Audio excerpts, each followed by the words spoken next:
Drilling large diameter holes means either using a spade bit or a hole saw.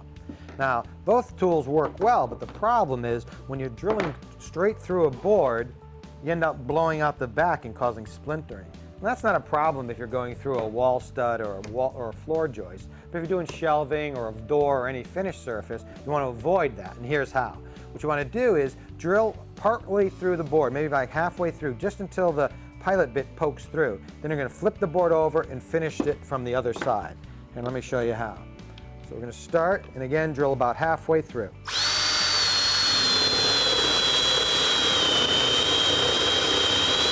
You usually feel for the bit. There it is, almost. Perfect. It's just poking through a little bit. Now we're going to flip it around. And there's the pilot hole right there. Put the bit in there and finish drilling.